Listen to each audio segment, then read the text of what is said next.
día Joel la invitó a dar un paseo al aire libre y durante la caminata admitió haber estrangulado a una chica. Dijo que metió su cuerpo en una bolsa de basura, que luego enterró en una tumba de caballos en la propiedad de sus padres.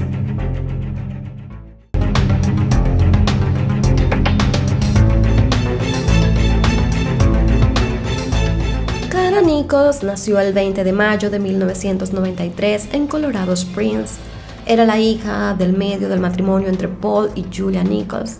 La infancia de Kara transcurrió completamente normal, pero cuando entró en la adolescencia comenzó a tener problemas de rebeldía y posteriormente comenzó a tener problemas con la ley.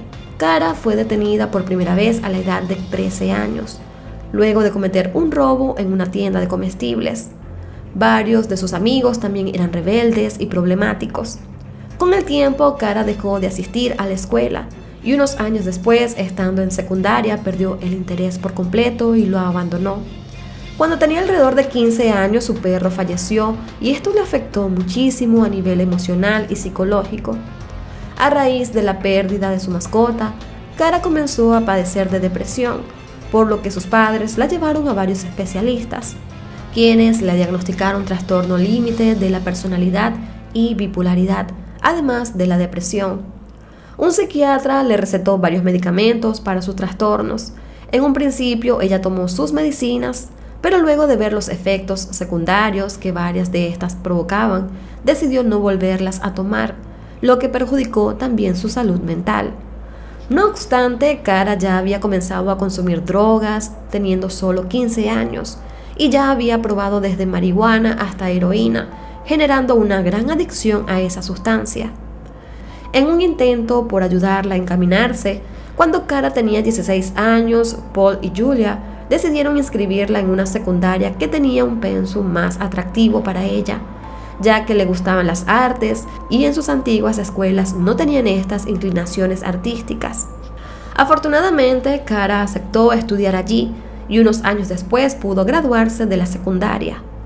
Luego de su graduación, Kara comenzó a trabajar como mesera y al mismo tiempo hacía algunos pequeños trabajos como modelo. Ser modelo era uno de sus más grandes sueños, y según su familia ella quería dedicarse al modelaje, la cosmetología o el maquillaje, ya que también había tomado cursos de maquillaje profesional y había realizado algunos trabajos pequeños. Para el verano del año 2012, Julia y Paul se mudaron a Chicago con su hija menor y Kara decidió irse con ellos. Para ese momento ya ella era mayor de edad, pero no estaba estudiando ninguna carrera universitaria. Una vez que llegaron a Chicago, Kara siguió abusando de las sustancias, por lo que sus padres decidieron ingresarla en un centro de rehabilitación. Pero solo semanas después, la joven fue expulsada del centro por no cumplir las reglas. Debido a todos los conflictos que estaba teniendo con sus padres, Kara decidió mudarse sola a Colorado Springs. Sus padres no estaban de acuerdo con esta decisión porque preferían tenerla cerca por sus problemas de adicción. Sin embargo, Kara ya era mayor de edad, así que podía irse a vivir sola si ella lo quería. Paul y Julia mantuvieron un poco la calma porque su hijo mayor, de nombre Terence Nichols, aún estaba en Colorado Springs y mantenía contacto casi a diario con Kara. Pero el hecho de vivir sola era algo bastante nuevo para ella y claramente tenía muchos gastos que no tenía viviendo con sus papás, así que no podía darse el lujo de pagar un departamento para ella sola, por lo que terminó viviendo con otros 3 roomies varones, cosa que tampoco le agradó mucho a sus padres. En Colorado Springs, Kara trabajaba como mesera, pero quería impulsar su trabajo como modelo, así que decidió registrarse en una página web de modelos que servía como una especie de catálogo para que ella pudiera ser contactada por fotógrafos, marcas o cualquier persona que quisiera contactarla. A inicios de octubre del año 2012, Kara le dijo a uno de sus amigos que había conseguido un trabajo como modelo a través de la página web y que debía viajar a Denver para realizar dicho trabajo. Llegado el 9 de octubre de 2012, la joven le dijo a uno de sus compañeros de cuarto que una amiga pasaría a recogerla para llevarla a Denver. Su compañero la vio irse en un auto sedán de color oscuro y asumió que quien conducía era la amiga de Kara.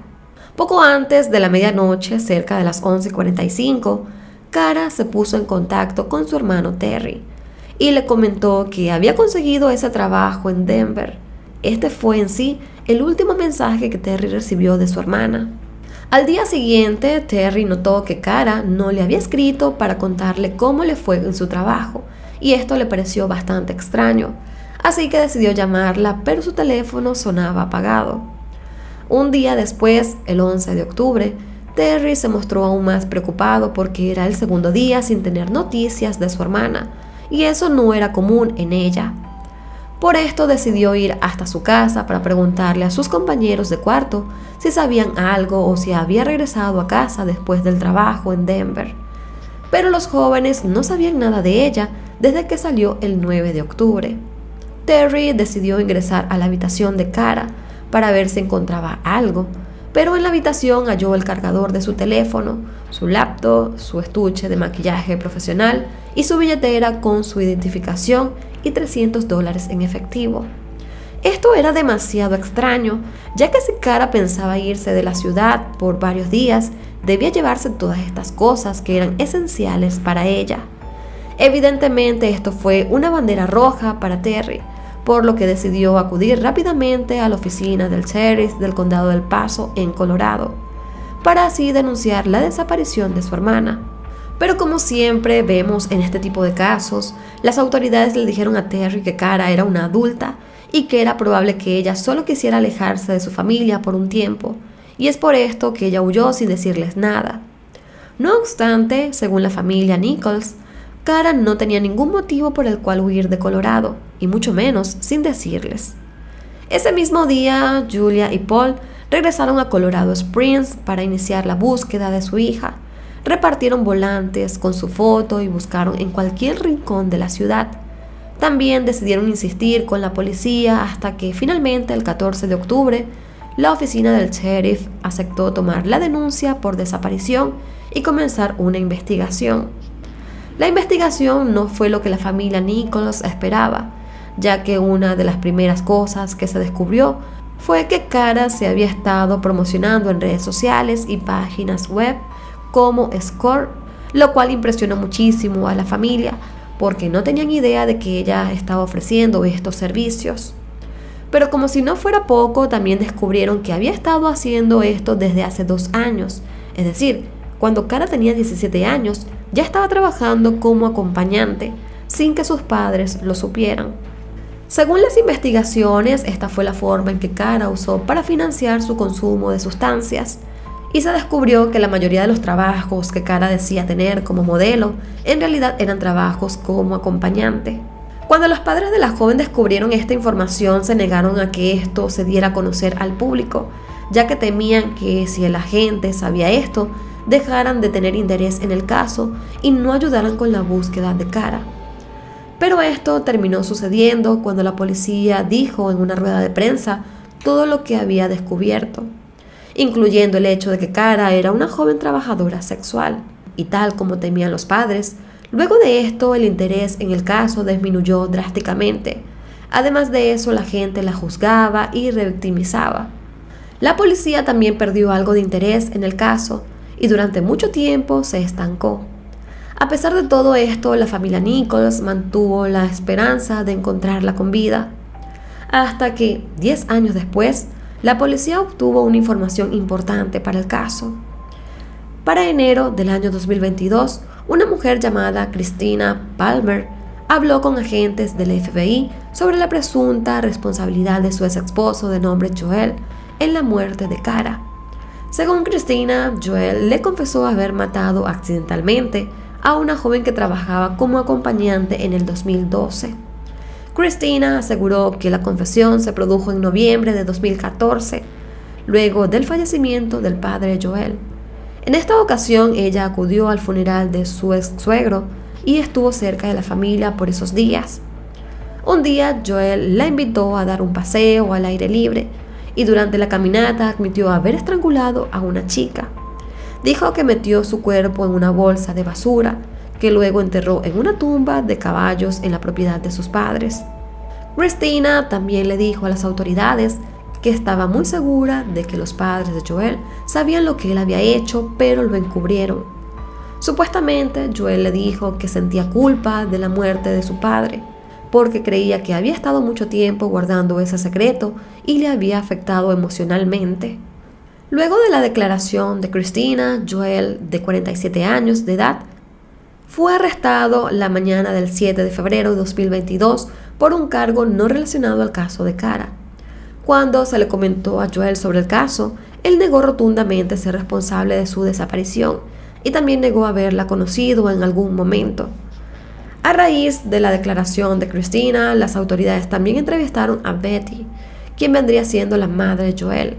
En su entrevista, entre otras cosas que llegó a decir, mencionó y señaló un montículo de tierra que tenía en una de sus propiedades ubicada en la zona de Black Forest, en Colorado. Esta propiedad ya había sido registrada por la policía en el año 2014 y en ese momento se conoció que la familia tenía enterrados varios caballos que habían fallecido desde 1985.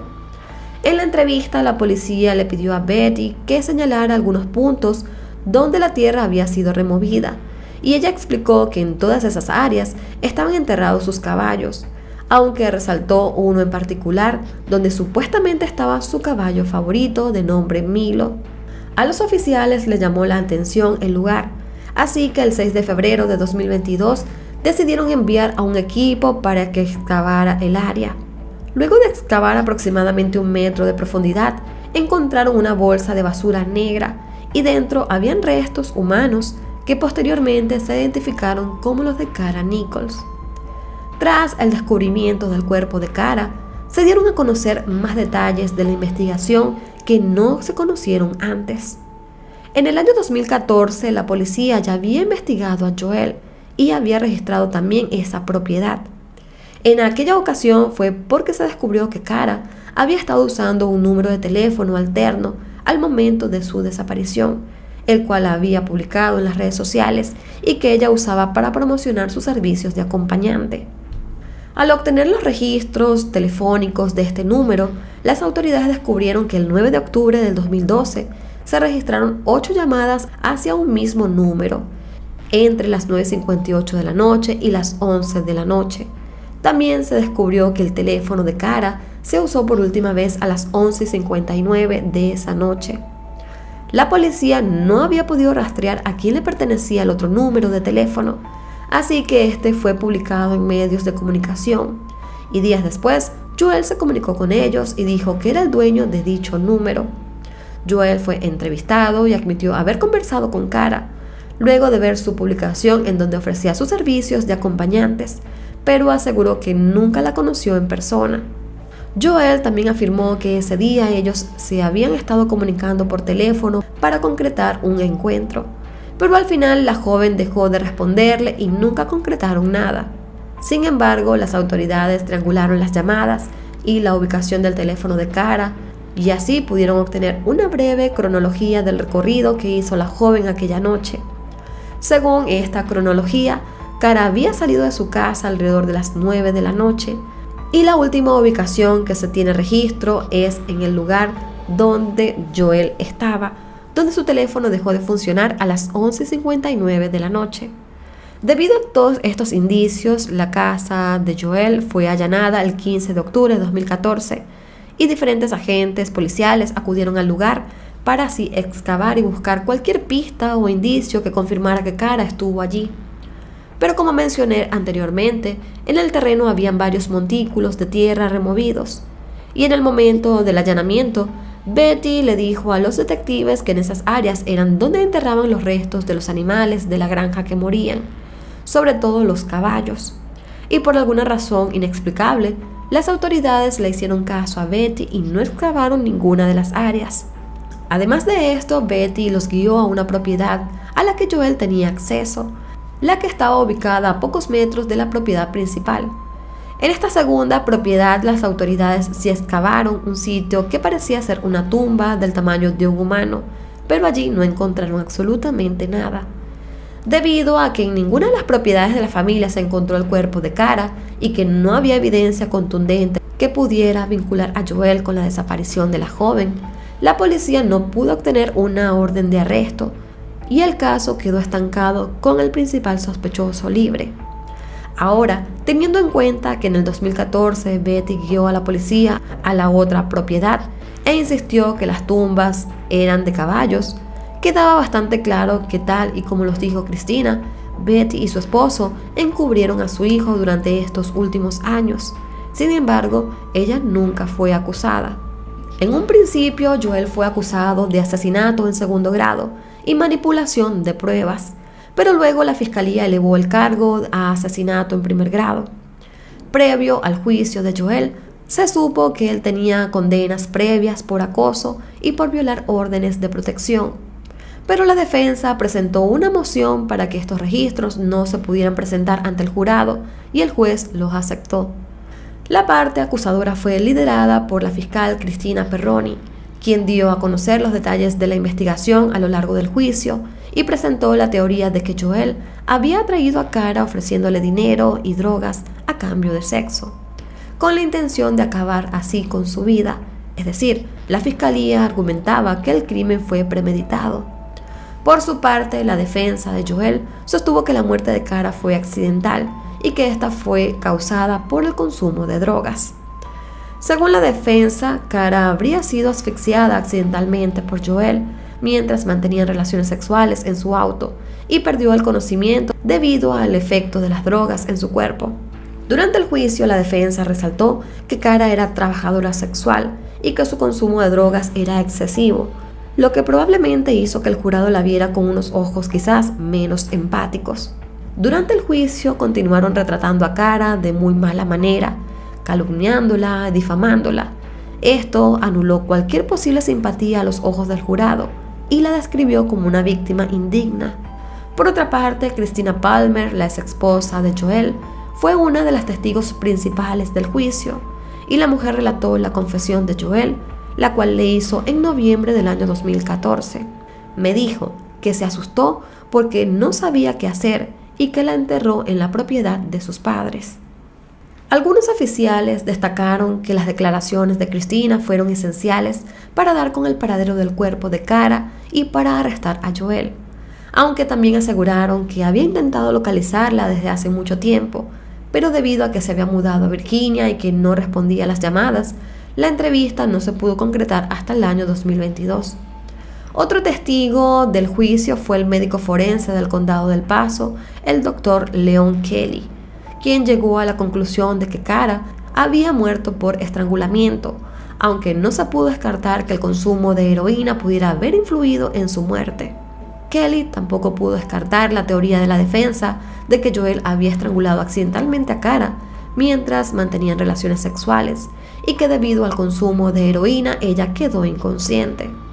El doctor Kelly explicó que si bien la heroína no afecta al tiempo que le tomaría a alguien de desmayarse por asfixia, sí podría afectar la capacidad que esa persona pudiera comenzar a respirar por sí sola después de desmayarse. Finalmente, en junio del año 2022, el jurado encontró a Joel culpable, pero de homicidio involuntario, aunque el cargo imputado por la fiscalía era el de homicidio en primer grado. Ya para el 31 de agosto del año 2023, el hombre fue condenado por el juez a solo 24 años de prisión. Para la familia de Cara, la conclusión del jurado y la sentencia era demasiado leve para el daño que él había causado a la familia.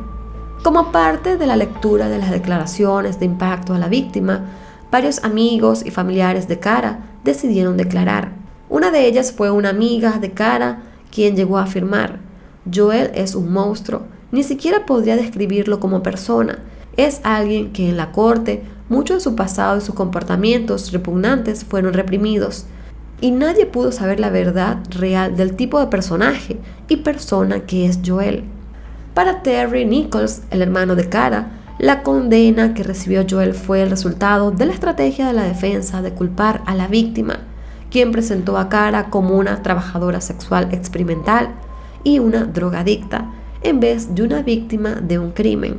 Por su parte, Paul Nichols dijo que todo el caso ha sido un error judicial y argumentó que la afirmación de la defensa de que lo que le pasó a Cara fue un accidente va en contra del sentido común.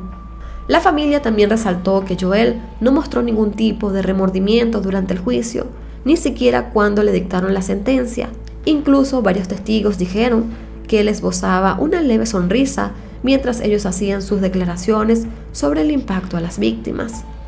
Los Nichols expresaron que Cara no era el tipo de víctima que le gustaba a Colorado Springs y que fue horrible ver cómo tomaban a una joven adolescente que estaba luchando con problemas de salud mental y de sustancias, para así deshumanizarla ante todo el mundo. Actualmente, Joel cumple su condena en la cárcel del condado de El Paso, y de cumplir toda su sentencia, él podría salir de prisión a la edad de 71 años.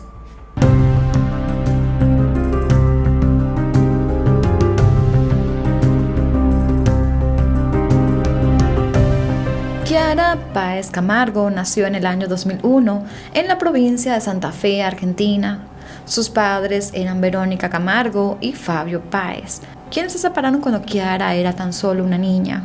Kiara tenía 5 hermanos, aunque solo creció con su hermana Romina en casa de su madre. Los otros 4 hermanos eran por parte de su padre. A Kiara le gustaba jugar el hockey, el cual practicó desde los 4 años. Al momento de los hechos, estaba cursando el 2º año de secundaria y era una chica muy activa, con mucho carácter. Mientras cursaba la secundaria, conoció a Manuel Mancilla Vallejo, de 16 años, y en octubre del año 2014 comenzaron una relación. Producto de esta relación adolescente, a los 5 meses de noviazgo, Kiara quedó embarazada. Con el transcurso de los meses, poca gente se fue enterando de su embarazo. Por parte de la familia de Kiara, solo lo sabía su madre y su tía, quienes le brindaron todo el apoyo para que ella tomara la mejor decisión que ella quisiera en ese momento. Ya para la noche del sábado 9 de mayo del año 2015, Kiara salió con sus amigas a divertirse y a cenar. Luego de la cena, Kiara les dijo a sus amigas que iba a encontrarse con su novio Manuel en el Centro de Educación Física de Rufino, así que se fue del lugar alrededor de la 1 de la madrugada del domingo. Pero al parecer Kiara no llegó a encontrarse con Manuel, según lo que él le dijo a la familia de Kiara. La joven se comunicó por última vez con una de sus amigas cerca de la 1:20 de la madrugada a través de un mensaje de texto, y después de allí no se supo más de ella. Ya para la mañana del domingo, sus amigos y familia comenzaron a preocuparse por el paradero de Kiara, ya que ninguno podía comunicarse con ella y no llegó a encontrarse con las personas que debía reunirse. Los allegados a Kiara comenzaron una búsqueda de la joven por las zonas más cercanas a la última vez que fue vista. También la policía inició una investigación por esta desaparición. No pasaron muchas horas para que las autoridades comenzaran a sospechar del novio de Kiara, sobre todo porque su versión de lo que hizo esa madrugada no parecía concordar y porque tenía una actitud demasiado extraña. Verónica, la madre de Kiara, habló con Manuel y le preguntó si sabía dónde estaba Kiara, y él simplemente evadió el tema y pareció no importarle. Ese mismo domingo, siendo ya las 9 de la noche, Manuel acudió a una comisaría cercana junto a su padre, Rubén Mancilla, quien era policía activo en ese momento. Rubén le dijo a sus colegas que su hijo tenía algo que decir con respecto a la desaparición de Kiara. Minutos antes, Manuel le había confesado a su padre que Kiara había muerto producto de una caída y que él tuvo que ocultar el cuerpo, y por esa razón, Rubén decidió entregarlo a la policía. Cabe destacar que Manuel no vivía con su padre, él vivía con su mamá, su padrastro y sus abuelos. Según la versión de Manuel, ellos habían tenido una discusión porque Kiara estaba reclamándole que debía hacerse cargo del bebé que venía en camino, por lo que en medio de la discusión, él le pegó y la empujó y ella se golpeó la cabeza con una mesa y terminó falleciendo. Manuel no quiso dar detalles sobre dónde estaba el cuerpo de Kiara, así que las autoridades allanaron la casa donde el joven vivía con su familia y llevaron perros rastreadores para ubicar el cuerpo. Allí se pudo descubrir el cuerpo de Kiara en posición fetal, enterrado en el jardín trasero de la casa de los abuelos de Manuel. Debido a esto, fueron detenidos todos los miembros de su familia bajo la sospecha de que podían haberlo ayudado de alguna manera. El celular de Kiara fue encontrado a pocas cuadras de la casa donde fue enterrada. le habían quitado la batería y el chip, el cual, por cierto, lo introdujeron en otro teléfono para poder despistar. Según el examen forense, la adolescente de 14 años falleció producto de muchos golpes con puños que recibió en su cabeza y rostro. Además, esta confirmó que la joven estaba embarazada de casi 3 meses al momento de su muerte. El examen forense también descubrió la presencia de oxapros, que es un medicamento utilizado para abortar, que estaba en la sangre de Kiara. Con todo esto, las autoridades descartaron la versión de Manuel de una supuesta pelea que terminó en una caída accidental, ya que la autopsia arrojó que claramente Kiara había sido asesinada a golpes. Además, comenzaron a manejar la hipótesis de que Manuel quería hacer que ella abortara y como ella se negó, decidió matarla. La madre de Kiara le dijo a las autoridades que su hija estaba decidida a tener aquel bebé, pero que según lo que ella le había comentado, tanto Manuel como la madre de este, de nombre Carolina Gallegos, no estaban de acuerdo. Se conoció que durante los meses recientes, Kiara y Manuel tenían discusiones por el tema del bebé, ya que él no quería hacerse responsable. Pese a todo esto, ninguna persona cercana a la pareja pudo asegurar que ellos tuvieron una relación violenta, pero al parecer todo cambió cuando supieron que tendrían un hijo. Ya para la madrugada del domingo 10 de mayo, Kiara fue a casa de Manuel y allí él terminó asesinándola a golpes, según la versión de él, sin que nadie de su familia se diera cuenta o escuchara algún ruido. Manuel dijo que él excavó solo el hueco y que arrastró el cuerpo de Kiara, pero la mayoría de la gente no cree que eso fuese posible, principalmente porque en la escena no parecía que el cuerpo de Kiara hubiese sido arrastrado. Además, Kiara era una joven que pesaba alrededor de 70 kilogramos y medía 1,70 m de altura, por lo que no parecía viable que él pudiera cargarla solo y llevarla al jardín para enterrarla.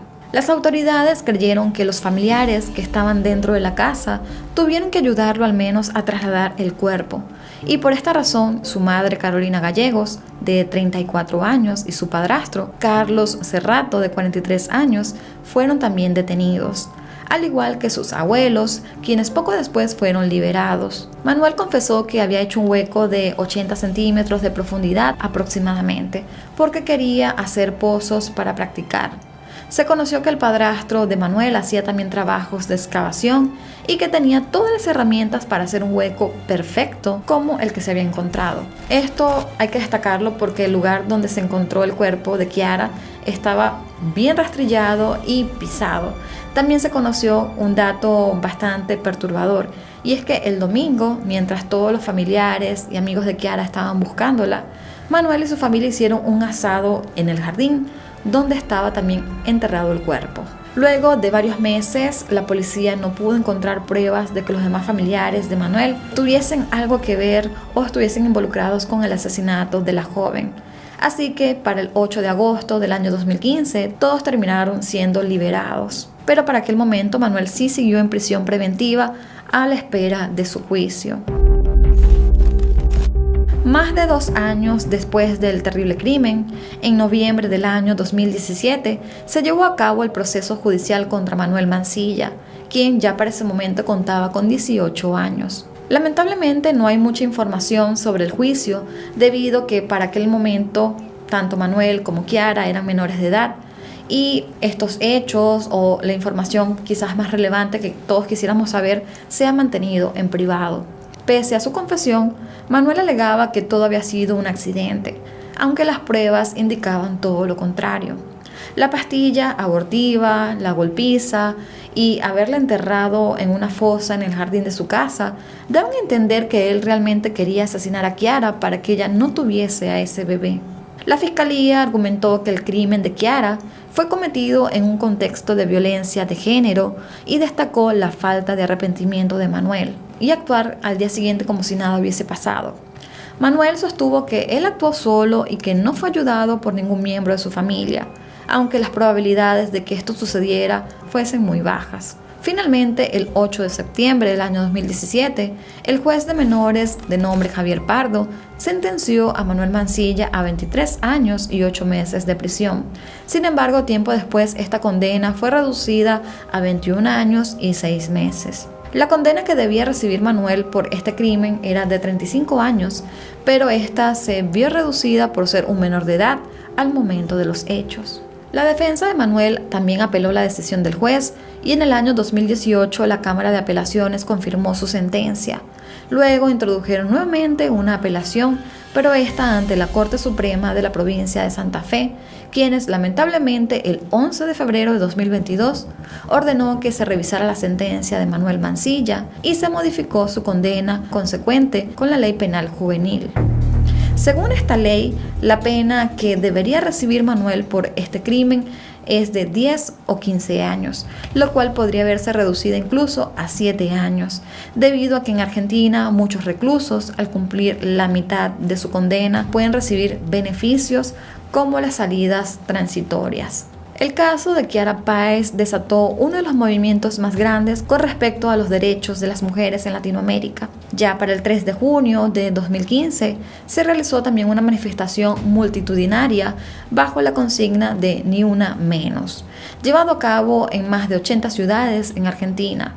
Este movimiento feminista comenzó debido a que durante varios años Argentina estaba siendo azotada por una ola de feminicidios y en el año en el que Kiara fue asesinada hubo otras 285 víctimas.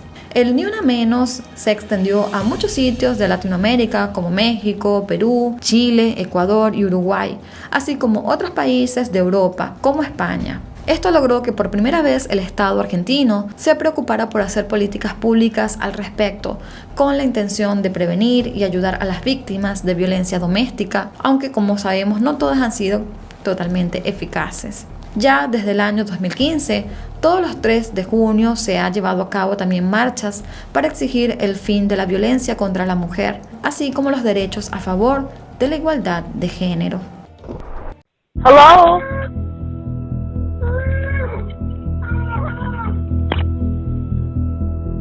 Can you hear me?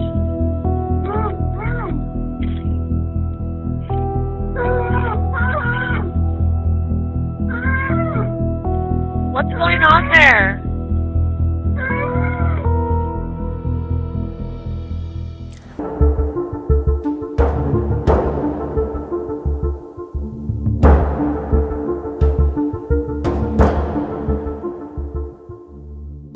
Poco después del mediodía del 16 de octubre de 2022, una despachadora del 911 en la ciudad de Lacey, en el estado de Washington, recibió la llamada de una persona quien parecía estar gritando por ayuda.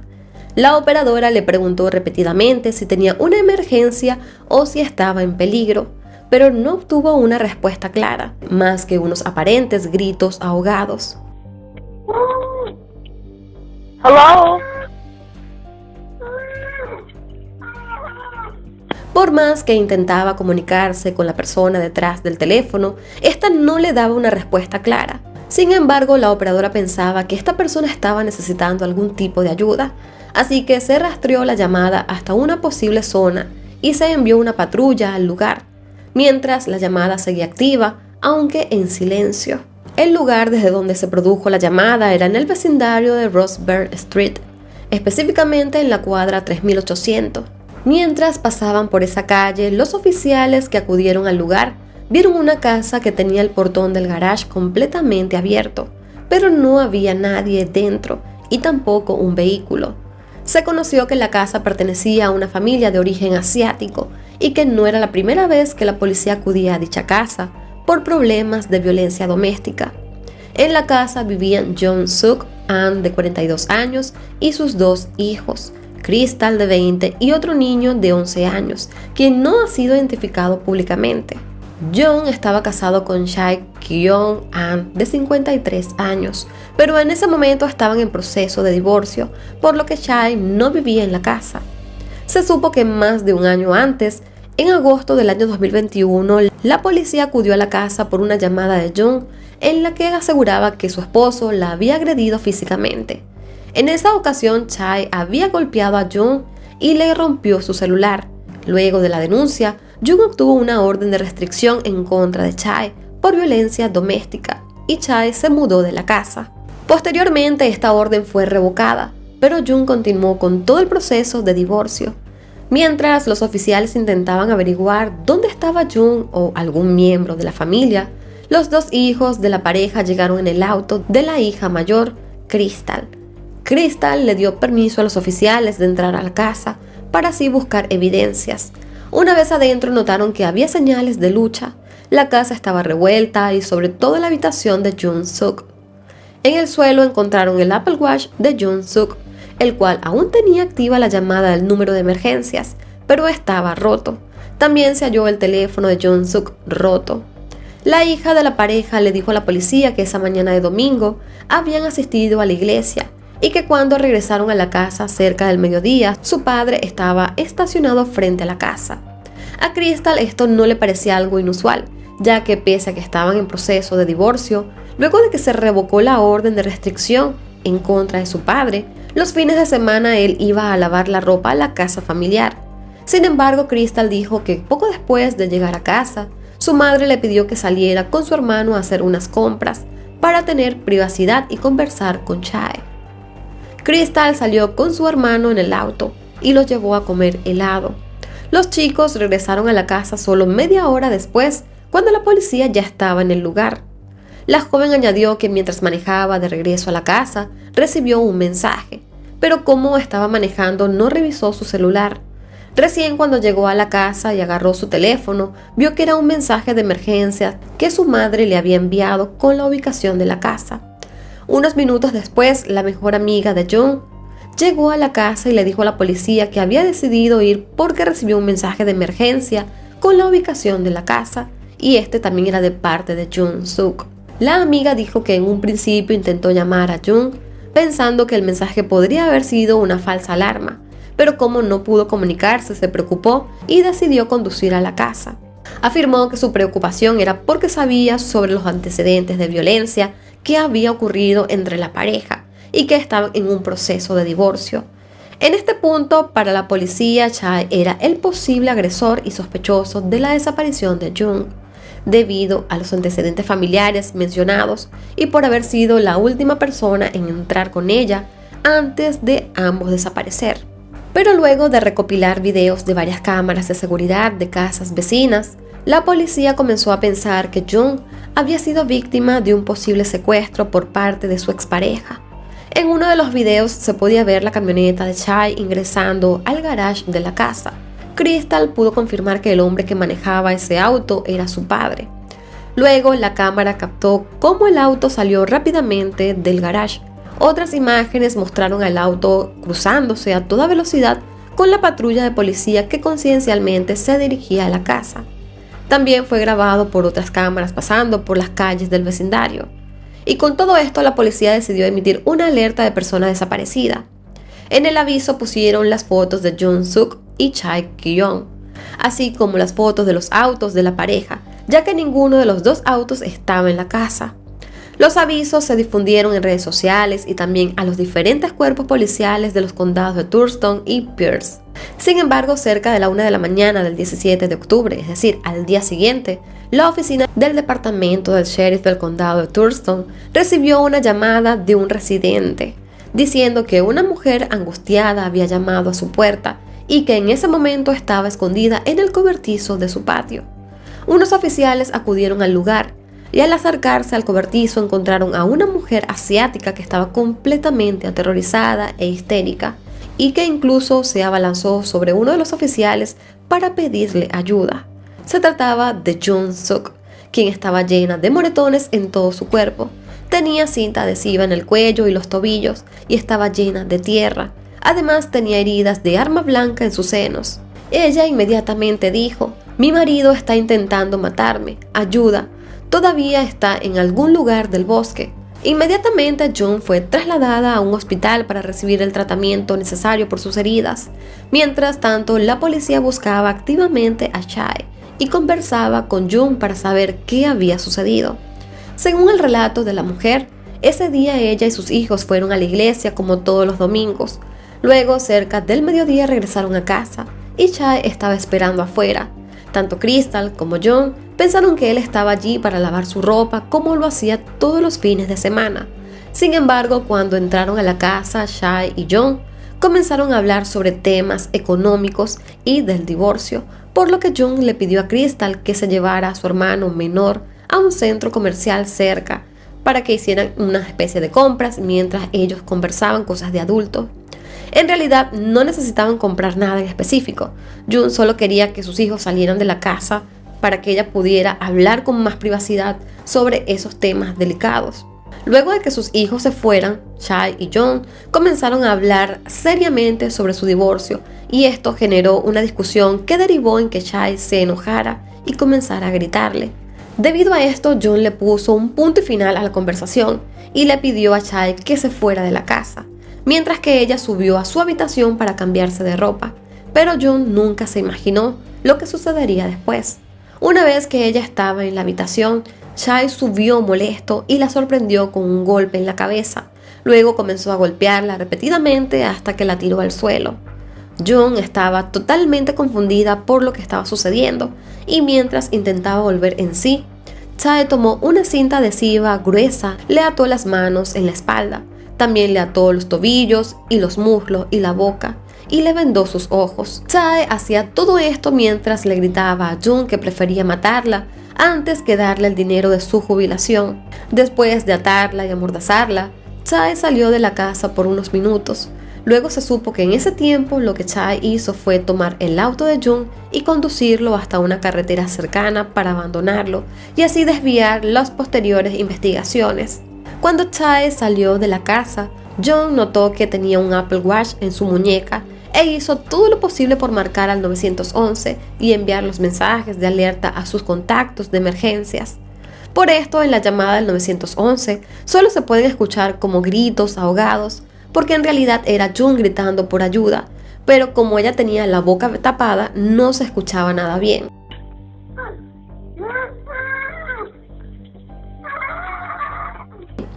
Jung dijo que ella sí podía escuchar al operador del 911, pero no podía darle una respuesta clara. Así que unos minutos después, Chae regresó a la casa y allí fue cuando la cámara del vecino captó cómo él introdujo su auto al garage. Según el relato de Jung, al regresar Chae, la arrastró por las escaleras hasta el garage, pero antes de llegar se dio cuenta de que ya tenía puesto el Apple Watch y que estaba en una llamada, así que lo tomó y lo rompió con un martillo. Pero no se dio cuenta que el reloj aún funcionaba y que de hecho la llamada seguía activa, lo que ayudó a que la policía pudiera rastrear la llamada hasta la casa. Siguiendo ahora con el relato de Jung, Chae la arrastró por toda la casa y la introdujo en el maletero de su minivan. El hombre condujo durante varios minutos hacia una zona boscosa y en este trayecto Jung intentó abrir el maletero con los dedos de los pies, pero no lo logró. Cuando llegaron al lugar, Chae la bajó de la camioneta y la arrastró adentro del bosque hasta que llegó a un punto y la dejó en el suelo. Jung recuerda escuchar claramente el sonido de la pala mientras Chae sacaba tierra para cavar un hoyo. No se sabe exactamente cuánto tiempo fue, pero sí recuerda que probablemente fueron algunas horas que ella estuvo atada y amordazada en el suelo en medio del bosque, sin poder ver nada. Cuando Chae terminó de cavar, la arrastró hasta la tumba poco profunda y comenzó a apuñalarla en el pecho con un cuchillo pequeño. Sin embargo, las heridas fueron superficiales. Mientras la apuñalaba, Chae le decía que iba a morir allí y que jamás se quedaría con su dinero. El hombre la puso en la tumba y comenzó a tirarle tierra. Mientras tanto, Jung intentaba moverse todo lo posible para evitar que le cayera tierra en sus vías respiratorias. Chae la cubrió por completo de tierra y le puso un tronco de árbol muy pesado encima. Al parecer, la intención de Chae era enterrar viva a Jung para que tuviera una muerte por asfixia lenta y agonizante. Pero su plan no funcionó, ya que la tumba no era lo suficientemente profunda como para que Jung pudiera asfixiarse en pocos minutos. Así que Jung recuerda estar durante varias horas en esa tumba, pensando cómo salir de allí, moviéndose de un lado a otro para intentar zafarse de las ataduras, pensando en sus hijos y en qué debía sobrevivir a toda costa. De alguna manera, ya siendo de noche, Jung logró quitarse las cintas de sus manos y ojos, y poco a poco se fue quitando todas las cintas hasta que pudo desenterrarse sola y empujar el tronco que tenía encima. Luego de salir de este hoyo, Jung miró a todos lados y logró ver la camioneta de Chae. por lo que supuso que él seguía en el bosque. Pese a esto, la mujer corrió frenéticamente al lado contrario y se adentró al bosque. John corrió por al menos 30 minutos, presa de pánico, porque llegó a pensar que Chae se dio cuenta de su escape y estaba persiguiéndola. A lo lejos, la mujer pudo ver una luz, así que corrió hacia ella y se acercó rápidamente a la puerta de una casa. Para ese momento era poco más de medianoche, pero decidió tocar la puerta frenéticamente para pedir ayuda a gritos. Pero los dueños de la casa no abrieron la puerta, así que decidió esconderse en el cobertizo. Finalmente, las personas que vivían en dicha casa fueron quienes llamaron a la policía para así avisar lo que había sucedido. John le dijo a los oficiales que anteriormente Chae la había amenazado de muerte, pero ella nunca creyó que fuera capaz de hacer algo así, de hacer algo tan terrible. Chae fue encontrada alrededor de las 7:30 de la mañana del mismo día, el 17 de octubre. Estaba dentro de su auto, el cual estaba estacionado en el bosque, a 200 metros de la casa donde John pidió ayuda, por lo que se cree que no se dio cuenta de que ella se había escapado. Ese día, las autoridades localizaron el área donde estaba la tumba poco profunda, donde Chae enterró viva a su expareja John. La tumba en sí tenía 1,65 m de largo, 75 centímetros de ancho y 48 centímetros de profundidad. Dentro había tierra suelta, cinta adhesiva y cabello que posteriormente se confirmó que sí pertenecía a John. Incluso un pedazo de cinta adhesiva encontrada en la escena todavía tiene adherido el marco del Apple Watch de John. Después de todo esto, Chae fue acusado de intento de asesinato en primer grado, secuestro en primer grado y agresión por violencia doméstica en primer grado. En una audiencia realizada en octubre del año 2022, Chae se declaró inocente de todos los cargos.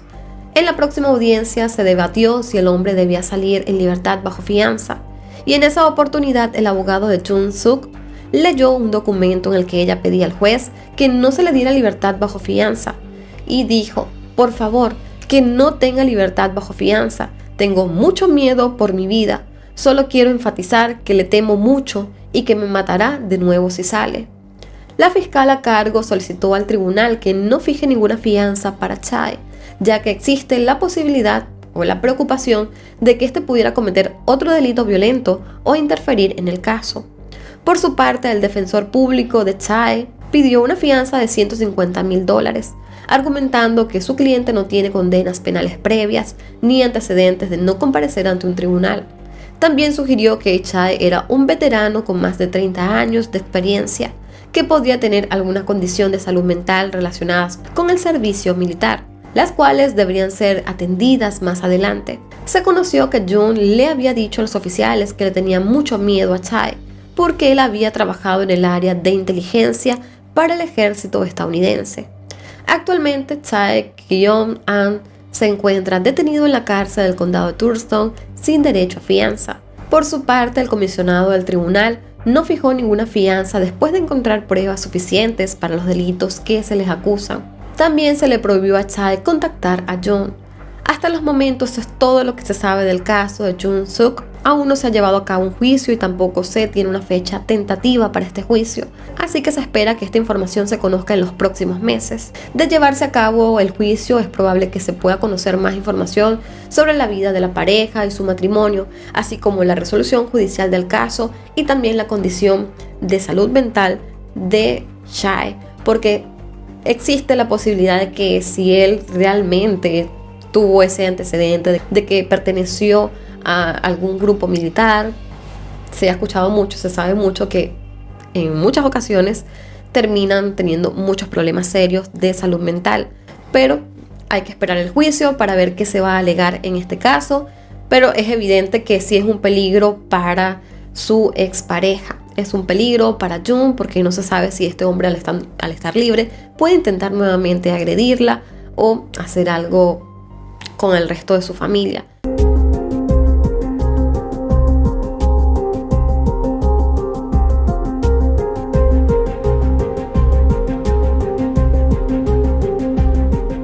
El 27 de marzo del año 2020, una joven llamada Dolores Iglesias acudió desesperada a la casa de su madre Cristina Iglesias, en la localidad de Monte Chingolo, Argentina, luego de no poder comunicarse con ella como normalmente lo hacía durante varios días. Dolores y su madre Cristina siempre hablaban constantemente por teléfono. Cristina la mayoría de las veces hablaba con su hija por videollamadas o audios. Muy pocas veces escribía.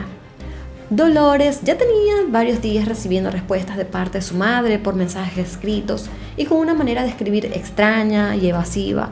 Por esto ella se preocupó y decidió ir a su casa. Cristina tenía 40 años y vivía en Monte Chingolo con su hija menor, Ada, de 7 años.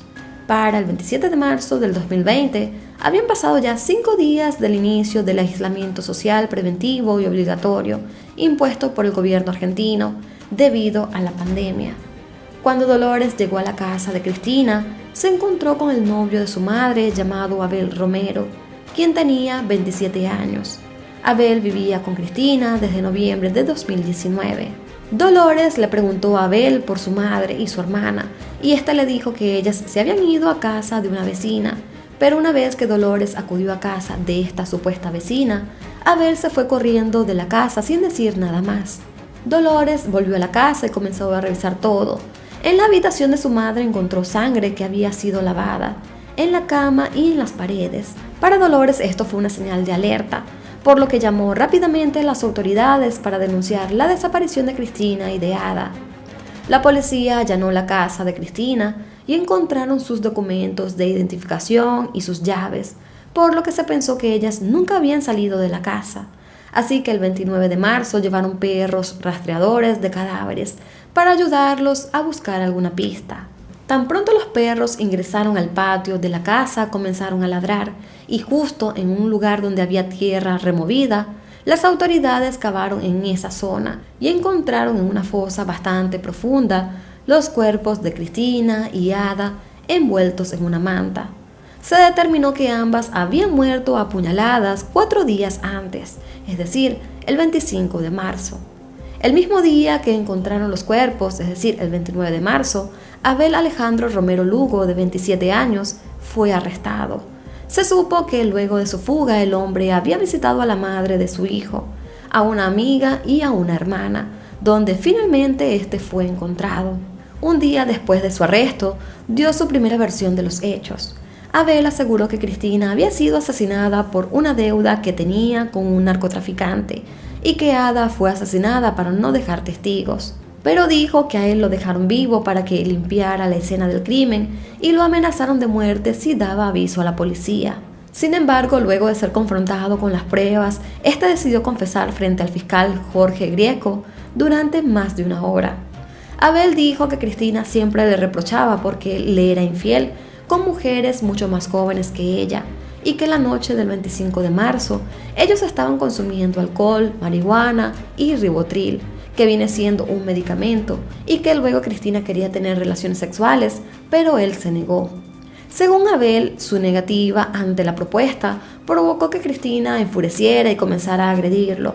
Luego agarró un cuchillo para apuñalarlo, pero él de alguna manera pudo quitárselo y la apuñaló a ella. Esto lo hizo múltiples veces en el cuello, supuestamente en defensa propia. Abel aseguró que tuvo que asesinar a Ada porque la niña se despertó luego del forcejeo, vio a su madre tirada en el suelo y comenzó a gritar, por lo que él la apuñaló también en el cuello. En cuanto a la versión que este brindó sobre Ada, sobre el asesinato de Ada, este pudo ser desmentida casi de inmediato, ya que según la autopsia había signos de que la niña fue asesinada mientras dormía, por lo que esta versión que él daba no concordaba. Luego de los crímenes, Abel lavó el cuchillo y lo tiró al patio. También metió las sábanas y los peluches ensangrentados de Ada en el lavarropas. Intentó limpiar la escena y cavó la fosa donde posteriormente los enterró.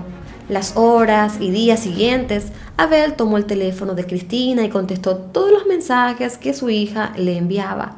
Aunque sabemos que esto no funcionó con Dolores, porque ella se dio cuenta pronto, ya que su madre no le escribía, sino que solía mandarle notas de voz o le hacía algunas llamadas.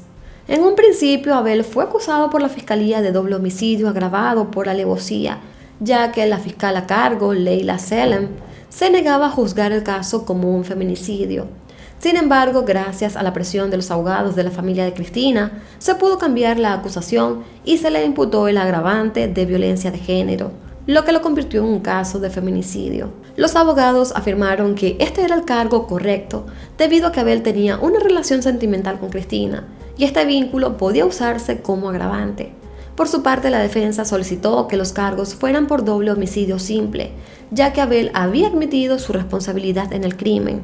Luego, el juicio se inició el 27 de abril del año 2022, encabezado por los jueces Mariel Elizabeth Alegre, Fernando Ariel Bueno y Nicolás Miguel Pló. Pese a que Abel había confesado su autoría en los asesinatos ante la fiscalía, en medio del juicio durante su primera declaración, aseguró ser inocente y expuso la hipótesis de que una vecina de la localidad pudiera haberlas asesinado porque quería quedarse con la casa de Cristina. De hecho, afirmó que esta vecina lo amenazó de muerte y que por miedo él se autoincriminó. Pero lo más loco de este juicio es que él posteriormente volvió a declarar y pidió perdón diciendo estar arrepentido de lo sucedido. La fiscalía, en cambio, aseguró que Abel atacó a Cristina con el cuchillo, probablemente en medio de una discusión por sus diversas infidelidades, y posteriormente decidió asesinar a Ada mientras dormía, simplemente para no dejar a la niña viva y que ésta pudiera acusarlo a él o que ella pudiera ver lo que había sucedido. No se sabe como tal la motivación del crimen, pero se cree que parte del relato de Abel es verdad, es decir, que quizás sí tuvieron una pelea por sus infidelidades y que Abel decidió asesinarla para seguir teniendo aventuras con otras mujeres y evitar sus reclamos. De igual manera, se considera feminicidio. El 9 de mayo del año 2022, Abel Romero fue encontrado culpable y sentenciado a prisión perpetua por los asesinatos de Cristina y Ada. Desafortunadamente, Cristina y Ada fueron parte de la larga lista de feminicidios que se registraron en Argentina en el año 2020, durante la pandemia, que según el Observatorio de Feminicidios fueron alrededor de 300 víctimas.